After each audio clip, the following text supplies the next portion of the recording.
I mean, Dominic Samuels, the irony is off the scale, isn't it? Because Matt Hancock was snogging anyone going, it seemed, even though he was married throughout this pandemic. So he can rack off with his faux apology, and she can rack off for trying to tell us who we can snog. It's none of her business. It is none of her business. This is obvious stuff, especially in the light of reports coming out that people in number 10 were apparently having drinks parties. Yeah. They were apparently a COVID nightmare. Clearly, not everyone working for the government was following the rules, and I don't think we should listen to ridiculous things like that, especially when Downing Street has actually come out and said it's actually fine for you to snog people. I just think it's really odd. Amy Nicole, do you think folks should be snogging strangers this Christmas? I think that if we're tempted to snog a stranger this Christmas, then just picture that stranger as Therese Coffey, and then you won't want to anymore. Oh, you can stay on the safe side, just to be on the safe side, that's Dan. So mean. I'm not taking any risks this Christmas.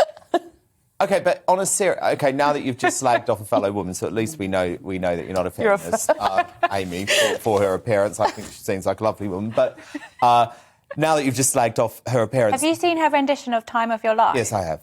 You maintain she's the lovely woman? Yes. OK. But look, can we just be serious, Amy?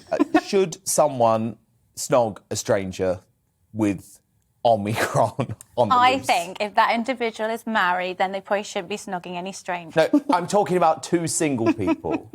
Well, ideally, instead of mistletoe, they can get a lateral flow and hold it up.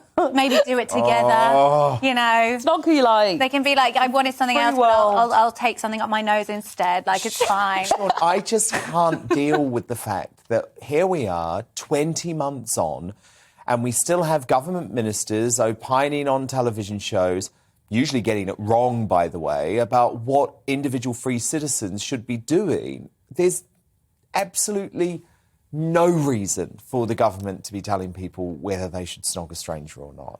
Well, I side with the Prime Minister and with Boris on this one. He said, don't change your plans, have the Christmas. You know, all of the restrictions we have now, masks, etc., is just to make sure we can have Christmas in a way that we want to. And that's where I am. Really? I think we do need to do that. Look, I came here on the tube. But I came here on the tube, right? And what I noticed was the vast majority of people were wearing their masks, which is a bit of a change from 2 weeks ago. Well, that's right. Let's just try to... Yeah, because they're about to be fined. Yeah, and waste police I would just like to say, you know, if masks cause you distress, you have a medical exemption. You have a right to self-declare yourself. But nobody's asking you to wear a mask if that's the case.